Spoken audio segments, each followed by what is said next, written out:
Barokahna sekolai. Ada yang bertanya sama saya ketika saya berbicara di suatu majelis. Mengapa sekarang ini sepertinya sekolah kehilangan kesaktian untuk membentuk hati anak-anak kita? Ini pertanyaan dan bukan pernyataan saya. Saya hanya mampu menjawab begini.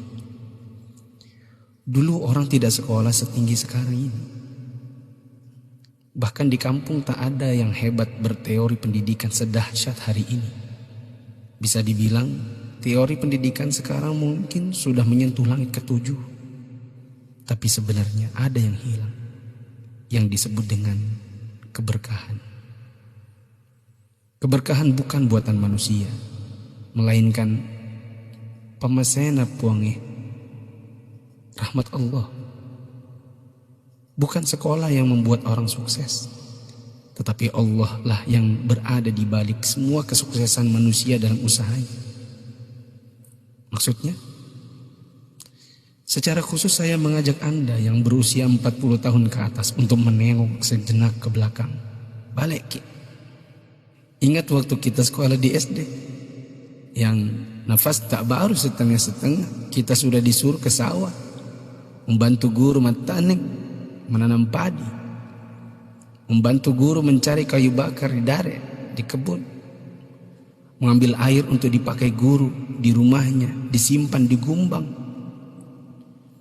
Teori praksis pendidikan saat ini akan berkata bahwa ini tak ada hubungannya dengan kurikulum dan media pendidikan dan lain-lain.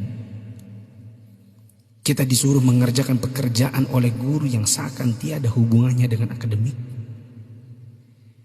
Bukan itu saja, bahkan mungkin kita pernah menjaga jualan guru.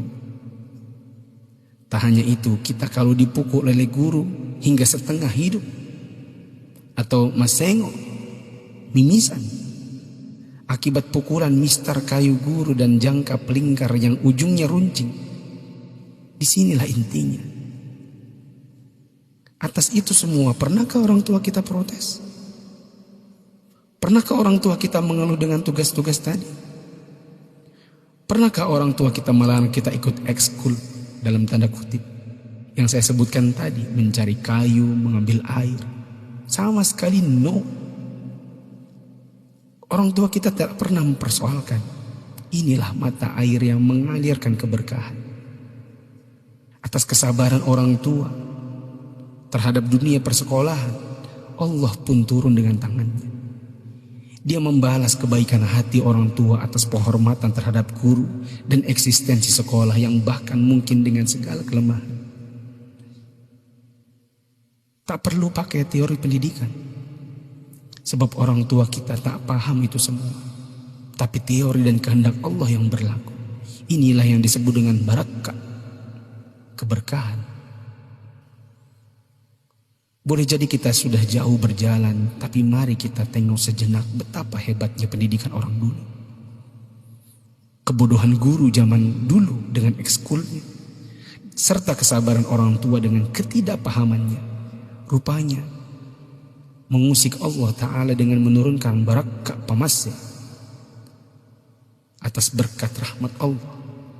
Bukan hanya bagi guru, tidak juga hanya untuk orang tua.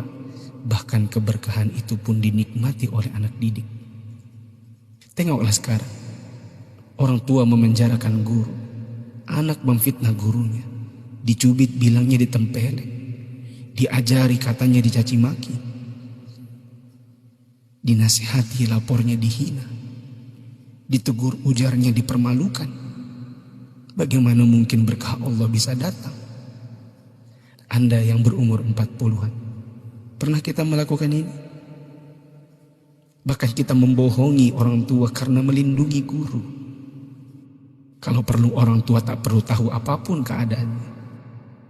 Itulah sebabnya di akhir sekolah dahulu kita selalu menyisakan air mata kebahagiaan.